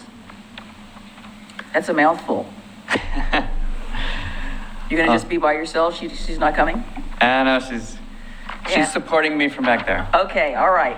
I like that. Good evening, Mayor and Commissioners. Josh Wheeler, Assistant City Engineer. I have a small presentation to go through to show you what we're requesting this approval for. The water standards, we're going to briefly talk about the history and where we are and where we were, where we're going, what kind of revisions we're looking for and why, and then generally what those next steps or potential approval would look like. So the water system standards, the original document was in 1993. The commission adopted the current standards with resolution 1910 in 2019. We did a major overhaul of the standards at that time. In that resolution, we had a section that said that the staff had the ability to make minor revisions as needed to stay in conformance with modern technology and things like that. And so we did that in May of 2022. And I'm going to go through what that was. That's what I just said, was that resolution empowers the city engineer to periodically update the standards as needed to maintain currency with standard practices. So that's what we did in May of 22. And those were just minor items. But now we're looking at new revisions that might veer a little outside of minor revisions, and so we felt more comfortable bringing this back to you for a new updated resolution. Some things that we have revised, a little bit of its cleanup. So making sure that people understand where Clackamas River water serves our city, which is in elevation 450 or above up in the Park Place area. So it's never been noted anywhere. It's just been a design standard that we've all known. Some definitions that were updated to reflect the current AWWA standards. And our water quality specialist, Mallory Ott, was the one that was really big onto this to make sure that the work she does was reflected in these standards. Just tell people for the record, what AWWA is. It's not everybody knows. Thank you very much. American Water Works Association. Yep. They're the agency that has standards for water. She also requested some clarity on cross control and backflow prevention. We've been doing a lot of work on that over the last couple of years in coordination with the building department to make sure that when a building is supposed to have backflow protection, that it gets it. And then she has a whole program to make sure that those get tested, I believe, annually. And then surprisingly, color of fire hydrants was a bit missing in there. All public hydrants are orange in Oregon City, but they're red if they're private. And more, we're leaning towards more private hydrants. What you used to see in the city was that we would have public hydrants in the middle of private development everywhere with private loops everywhere. Other areas of the country, in fact, some areas of Oregon, privatize those. And so that's something that we have been doing in the past few years, that when there's a large development and it's all private, those are private hydrants, not public ones. And so we needed to make sure we clarified that in the standards. Could you give an example? An example would be Home Depot. Home Depot has public hydrants everywhere throughout the site. If we were to do that today, we would have made them all private. An example of where we made them private is the Maple Lane Apartments, Phase 1 and Phase 2. It's public along the roadways, they're private on site. Okay. Thank you. Other revisions that we're requesting are some definitions to what is a service line and where is the public portion, where is the private portion. The public portion is from the water main to the meter. The private portion is from the meter to the structure, house, commercial building, industrial building, apartment complex. We've also place some information about tapping of existing water mains with new services. The reason behind that is it solves a construction issue related to where a connection is allowed. We've had a lot of contractors tap the main without knowing what they're tapping, and then it ends up being right next to something else, and now we have a new problem. We are now telling people that you need to pothole the main, find out what else is in the area you want to connect to make sure that you have the proper separation so that we don't end up with a water main that needs to be shut off and now people are without water until it can get all fixed.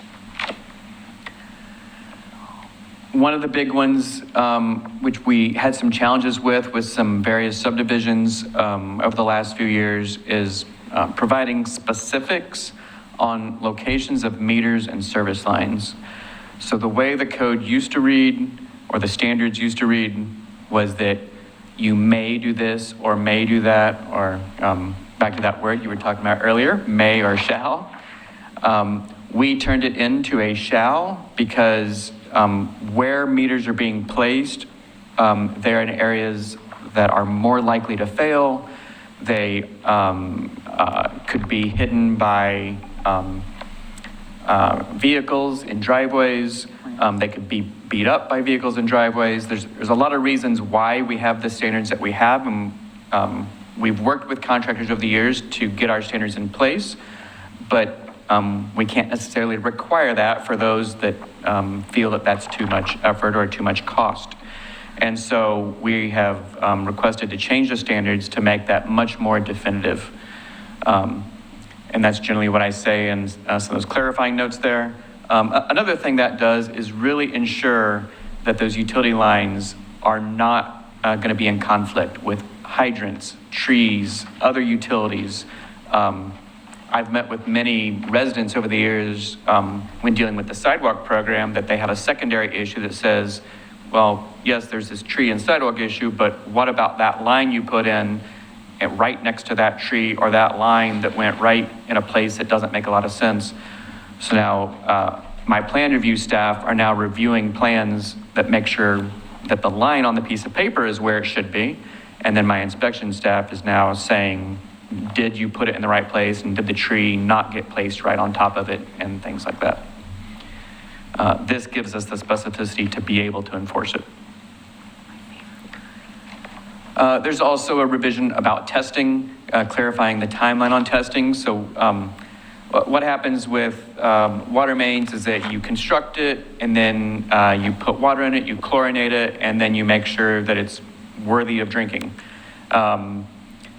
If people do that in the wrong time of the week, then the water sits for too long, and then the test fails, and then we do it all over again.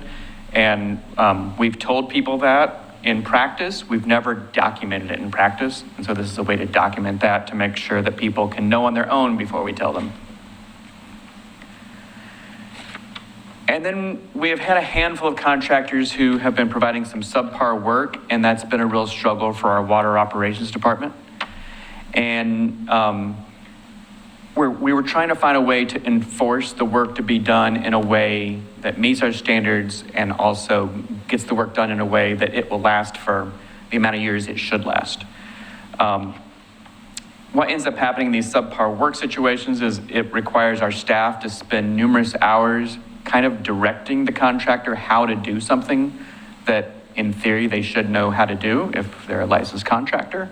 But our standards only say you need to be licensed and not disbarred. And that has been a real struggle for a handful of contractors, not a majority, a handful. What this section does is it allows the staff to help the contractor as much as possible, up to 2 times, and then after that second time, we're gonna do it on our own and then bill them for it. We did that in coordination with a contractor within the last year, and they agreed to that, and it worked out. It was a small amount of money. But we didn't have any way to, we got lucky that we had someone wanting to cooperate with us. This is in case someone doesn't want to cooperate, you know, we've done everything we can, now we just need to do it. And so those are the revisions that we're requesting. So tonight you have options of either approving the resolution for the standards as they are. The red line standards are in the code, and I'm prepared to answer any questions about those, and then the clean version without the red text. Or you could table the resolution and request revisions to those standards, or you could say, you know, this doesn't seem necessary, so let's not pursue forward. And that's my presentation. Okay, so I'm going to mix it up and start this end of the table. No, I think it looks good. I don't have any issues with it. Same, no questions? Me neither. I have one. With, and I don't know the answer to the first part of this, but what caught my eye was in the red line, it says that a water line can't go across another property owner's piece of property. And what I'm wondering about is expedited land divisions. Are there situations where a divided lot is isolated from the street, and the only way to get a water line to the street would be across the parent property before the division?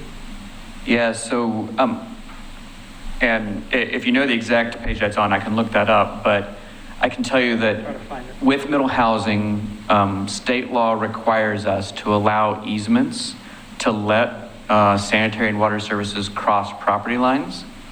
I can also tell you that's an extremely bad practice.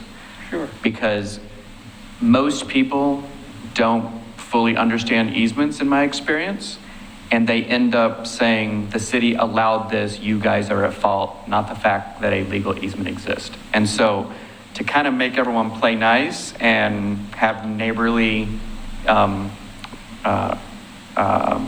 reactions to each other, we strongly recommend not crossing property lines. But we do, it's in our planning code and then it's in state law that we do have to ultimately allow it, but we do everything we can to prevent it.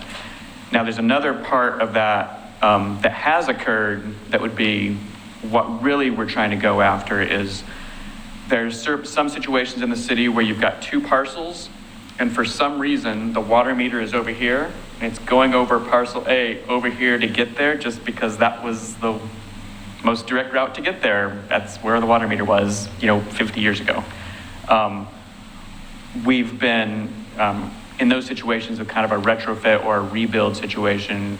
We've been saying, don't let that exist anymore. You need to move the meter where it belongs in front of the property so that 1, it doesn't cross the property line and then there's a dispute.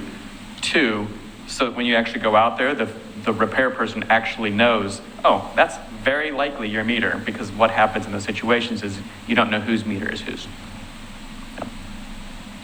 The section that I was looking at is on page 37 of the red line.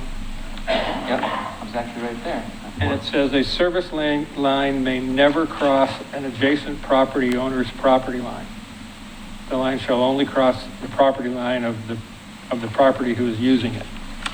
Yep. So I'm wondering, what would we do in that situation? If somebody wants to subdivide their property, and it's not gonna touch the street where the main is, Yep. how do we get water to it? Yep, so what we'll do is 9 times out of 10, we will follow that. And we'll either have a flag lot or they'll have a unique orientation of their lot to make sure the services stay on their property. If there's a situation where that's just not physically possible, we've tried every orientation geometry that exists, then we'll go to what's in the zoning code and the state law and say, in this case, there is no other option. You can place an easement over it. Okay, all right, thank you. Okay. Who would like the honor of making the motion?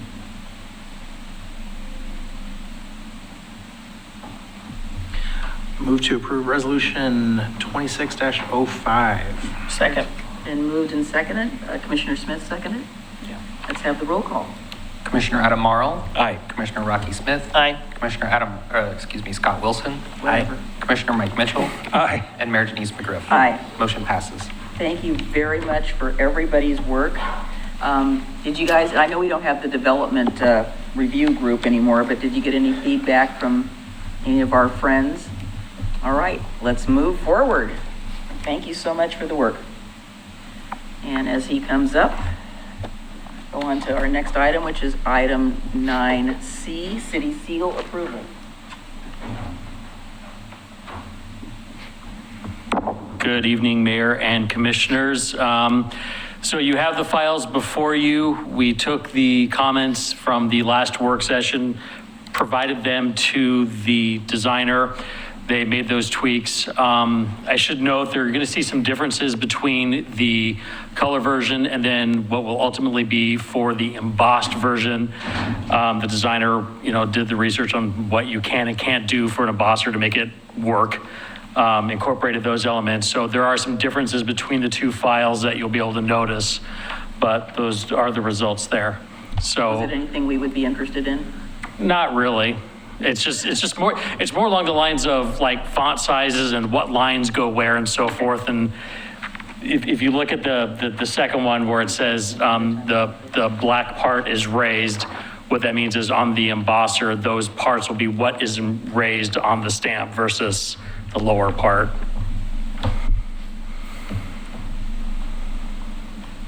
Just go right ahead. I have a few comments. And I regrettably will not be able to support moving this forward tonight for a few reasons. There are a few adjustments that I would like to see. So the first is that when you gave us your mock-up with the elevator, my assumption was that when it went to the professional designer that the orientation would be fixed. Because I knew that that was not something that you were equipped to do. And so I was discouraged to see that it was not going with the rest of the landscape in its orientation. So be specific, I know what you're talking about, so be specific, so you want it turned? As we're looking at all of these from a certain perspective, and I would prefer if the elevator were also from that perspective, not as if we're just standing straight on the street looking down. Perfect, thank you. I knew that's what you meant, but it needed to be clarified.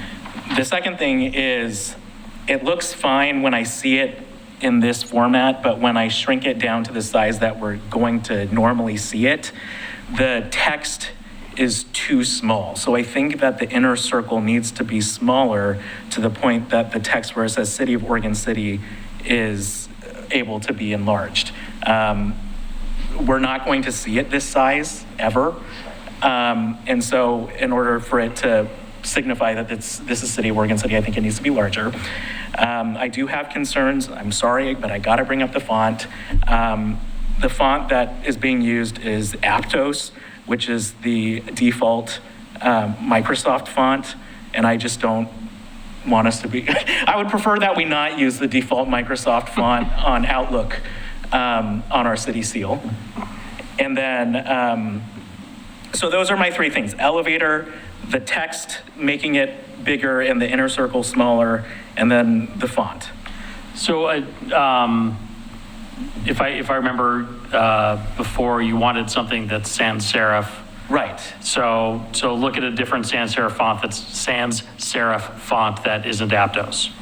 Right. Correct. Okay. Isn't. That is not. Is not. Yeah. Do you have a Preferred font, I mean, honest question, do you have a preferred font? Like, I don't know if you looked through things, I'm curious. I love fonts, if it hasn't been made abundantly clear. I'm genuinely curious. Yes. It's all about fonts at home. I look through it. I love fonts. I didn't come prepared with any suggestions. I just, when I saw it, I knew immediately, and it made me think of work. And so I would prefer that not be the case. Maybe we can find one.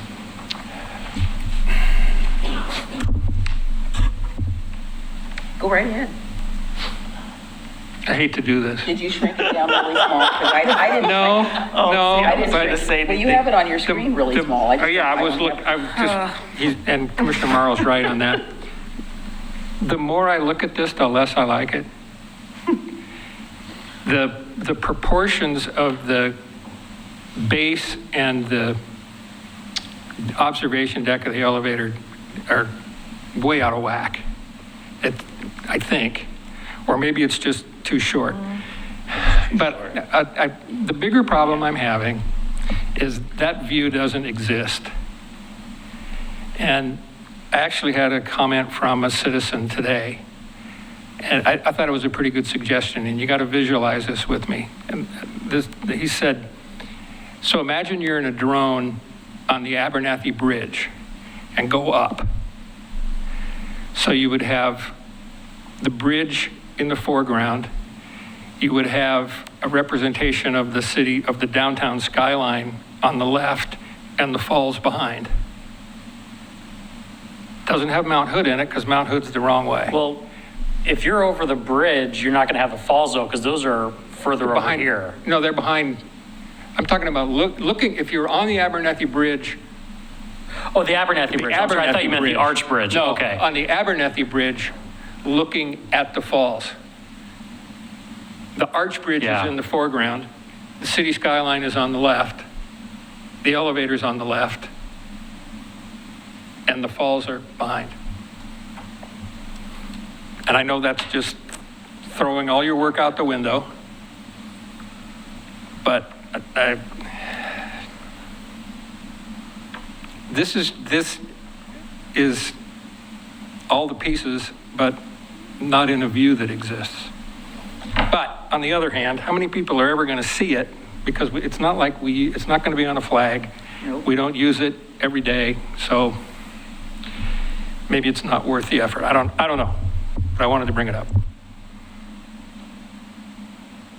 It's just, that is shorter. We don't use it except for on our most important documents in this city. Other than that, I wasn't going to say anything because I got some comments from the public too, and as a graphic design teacher and student, I could go on with this stuff for days, and I wasn't going to say anything, but since everyone else said something, I do agree with Commissioner Morrow on some of the comments. And I'll just keep my comment simple. I still have a problem that I think the proportions of the elevator are wrong because the top of the elevator is, too much space. It's shrunk down. And I have a problem with the top of the elevator not meeting the bluff. It's an elevator to nowhere. But I mean, that does change the proportions of the bluff and the everything else too. So the bottom of the elevator horseshoe is where the bluff is. I'm just looking at. Well, no, when you get off the elevator, you get off on the top of the bluff. And this elevator, you're stuck. Where it is in this picture is that. I don't know what you think you're clarifying, because I think. Yeah, well, I'm looking at a picture of it and does the bluff not match the top of the elevator? Not the top. No, the observation deck. I'm talking about underneath the horseshoe. On this elevator, you go up and you're stuck in the observation deck, and there's nowhere to go. Yeah, the bottom of the observation deck is right at the bluff. The first step's a doozy. Yeah. That's all I'm going to say.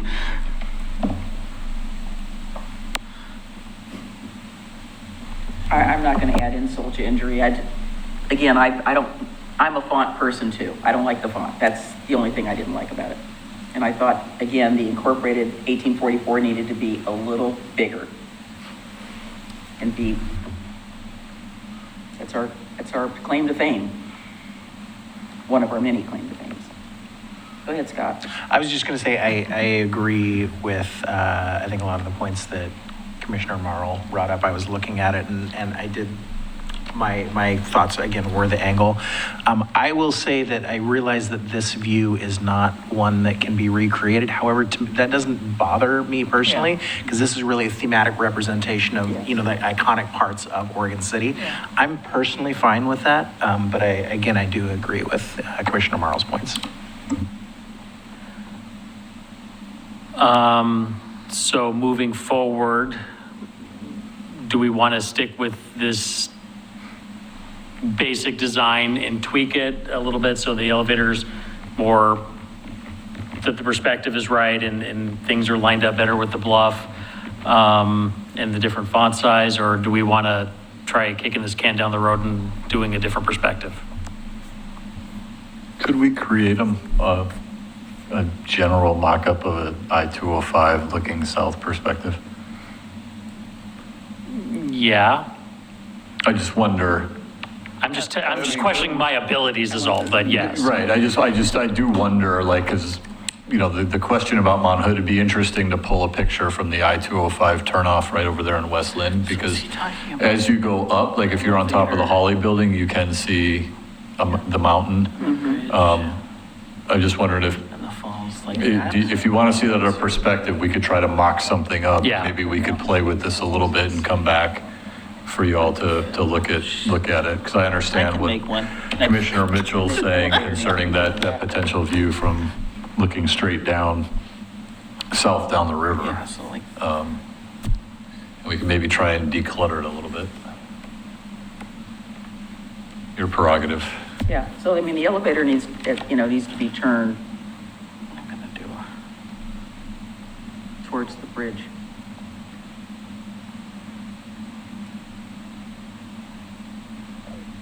I'd say let's give it another shot.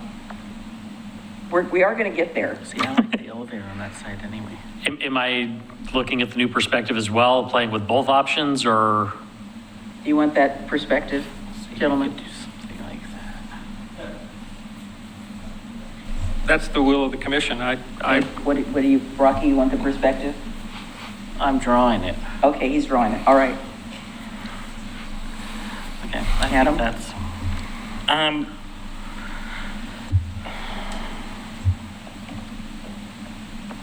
don't know.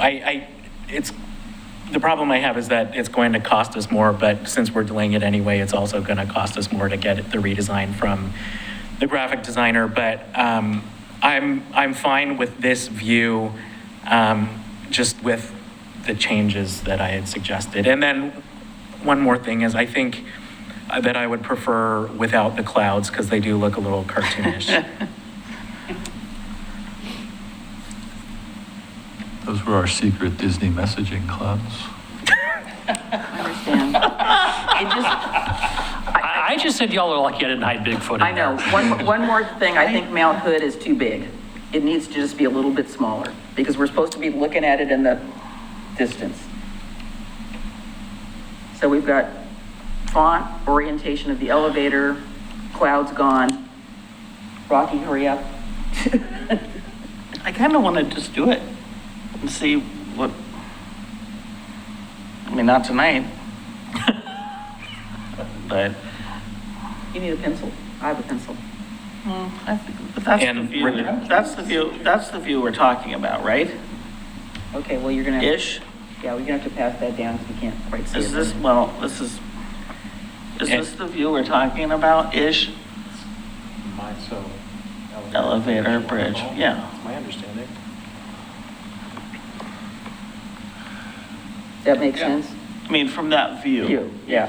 That angle. Okay. Give it to me. Okay, what? I'll be giving this to you. I gotta redraw it now. Turn the elevator, font size.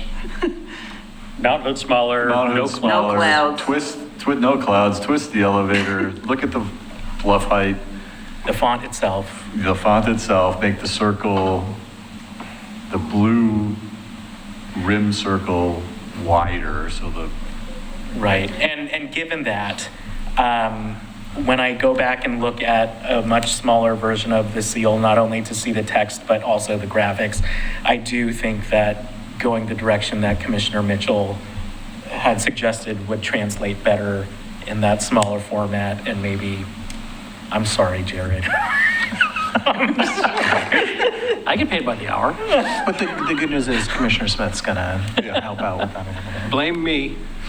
No, nobody's getting blamed for anything. We're all. I'm curious how you feel about papyrus font. Absolutely. Comic Sans. Which one? Comic Sans. No, not Comic Sans. I move that we censure Commissioner Scott Wilson and Commissioner Rocky Smith and Commissioner Rocky You Smith. better be careful. I'll move to make Can we it go back to wing-based. Algerian? That's the one we had for a long time. How about the ransom note one? Have you seen that one? No. Where they cut out like Oh, the every letters and papers yeah, and whatnot. okay. Kidnap. Yeah, the kidnapping Yeah. thing, ransom where note. they cut out the letters and paste them on there without Yeah. getting your fingerprints on it. Okay. yeah. Okay, when did we lose the handle? We lost it before he came up, so. So we'll take those comments for this one, and we'll have a look at Commissioner Smith's rendition here at some point. Would you like? I gotta find my font Both. book. And There's probably a photo out there of that view that you could just work off of. Actually, I think I've got a similar one that I've taken with my drone before I crashed it, so. I was gonna say, do we have a drone we can use? He had one, yes. Actually, my favorite new font that I've been using is Century School Book, but that won't work for this. It's a little thin. Yeah, it's very thin, and then I have another one that's, it's called Demi something, anyway, it's more like my script, so I use it on DocuSign documents. All right. Jared, thank you, and I'm Thank you, sorry. Jared. When we get it, it will be glorious. Thank you. All right, let's go to 10A, quarterly goal update. All right, so. Are we I'm just gonna hit the highlights? Well, I wanted to give another update before I jumped into that real quick. Oh, I don't know. We have a management policy handbook that's Sorry, applicable you didn't hear what I said. Sorry. to our staff, to the management staff. Traditionally, the city manager has approved the changes. I just wanted to make you aware of, we opened it back up just as we've been improving IT security and looking at how we remotely access our system. This started with it had been a long time since the management book had been updated into, as technology has changed, we wanted to make some clarifications in there on the expectations around cell phone use. So we've updated the policy to address mobile device management, both what apps can be used if you have a city phone. A lot of us who've been here a while still just carry one phone instead of two. So the requirements, if I'm going to continue to use my one phone, how this phone can be used to maintain security for our system. So we started with that, updated that. As we were going through it, we made some minor clarifications on language, but I just wanted to point out what I consider kind of the bigger changes is about the mobile device management. The reimbursement for having a personal cell phone has been reduced. How much we reimburse somebody for using their personal phone monthly. We reduced the amount that we do the reimbursement.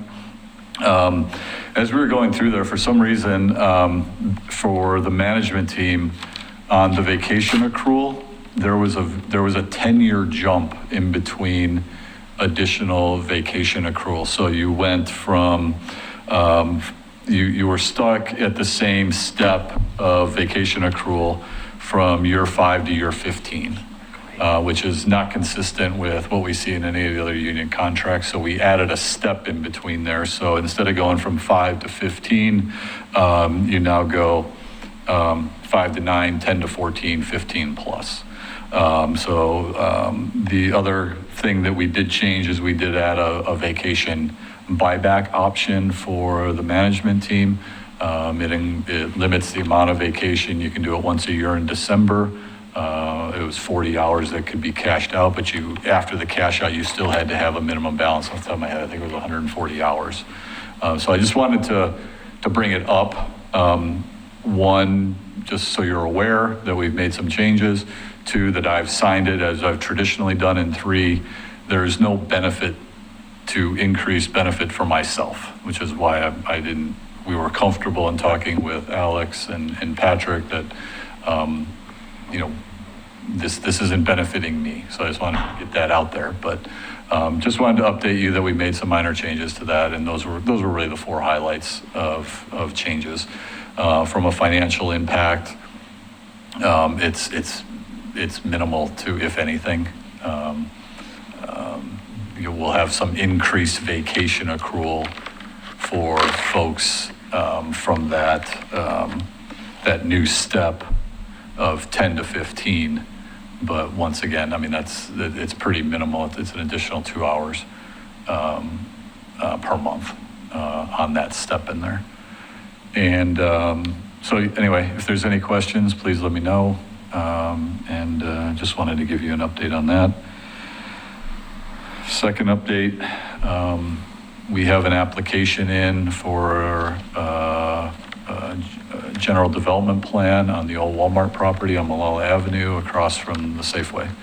It's going to the Planning Commission next Monday. We are fully anticipating an appeal. So we are kind of clearing the May 6th agenda as much as we can to allow time for that appeal. And I bring this up just because we are bumping up on the 120 notice of decision date that we have to meet. So we're scheduling, assuming the appeal comes in, we'll schedule the appeal hearing for May 6th. You then have a work session the next Tuesday on the 12th. Depending on how that hearing goes, I think we've got probably 2 options. If it's a simple adoption of findings, we could potentially add a city commission meeting before the work session starts to adopt the findings, whatever those may be. Or we may have to schedule a special meeting on Wednesday or Thursday. We have to get the decision out on Friday. We don't anticipate the applicant willing to give us an extension on the 120. So I just wanted to put that on your radar, that we're kind of trying to clear some things so that we can try and get through this appeal. I'm fine with the 12th. We have to go there, so. So just realize that work session agenda might look not like our traditional normal work session if we try to slide it in that date. Once again, just a heads up in anticipation of what we expect to come. Okay. It's just a little bit of a pet peeve, but I just prefer if we call it the Younger property because Walmart was never really there. True. But the Youngers were there for like a million years. That is true, yes. All right, any questions on that? Nope. All right, so I'll jump in. I think,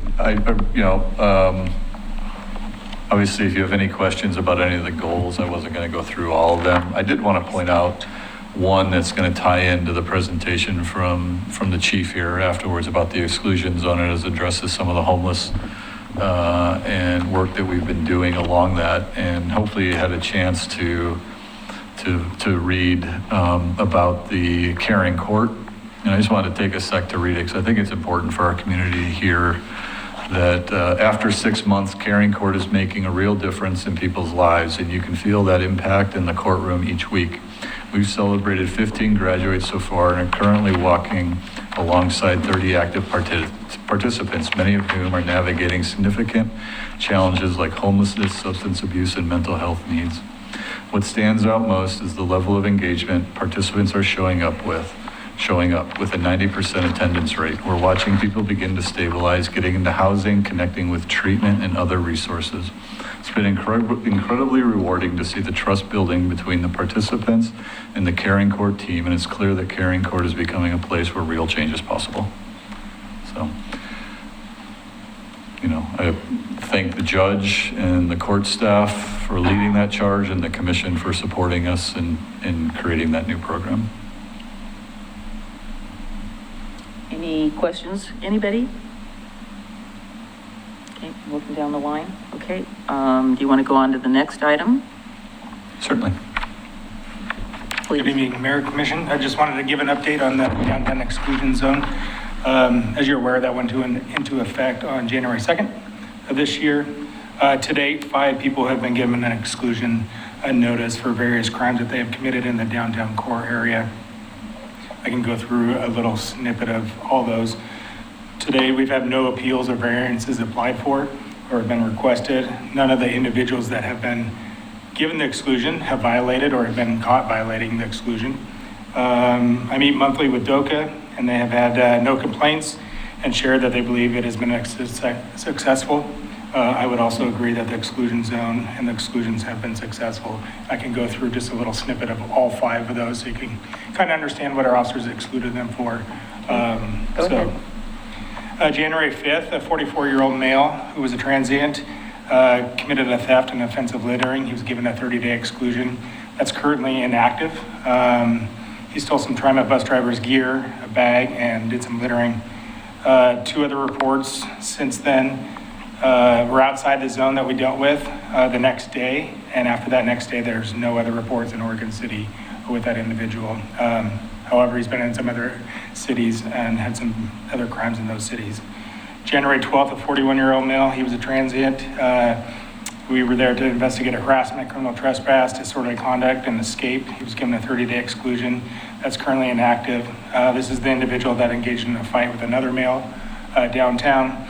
A business owner, confronted him to see if he needed any help. That male, that subject, pushed the business owner up against the business and smeared blood on her. When we tried to arrest him, he ran from us. This individual was previously trespassed by Father's Heart before that incident because of behavior issues. There's been no reports with him since. I don't know if that individual is still in custody, but there's been no reports. May 21st, 53-year-old male from Portland was investigated criminal mischief and obscene conduct. He was given a 30-day exclusion that's currently active. I think there's only like 6 days left on that one. He threw glass into a business, hit some property of the business, and broke on the ground.